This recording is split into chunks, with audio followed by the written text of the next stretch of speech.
Hikmat aka, sizga tegishga roziman? Ha? Faqat bitta shartim bor.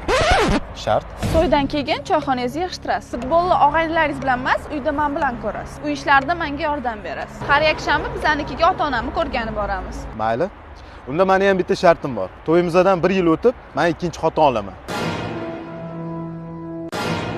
Unda ikkinchi xotiningizga boshqa uy olib berasiz. Menga bo'lsa mashina olib berasiz. Haftaning 6 kunida biz bilan turasiz. Unda ikkinchi to'yimdan 2 yil o'tib, uchinchi xotin olaman.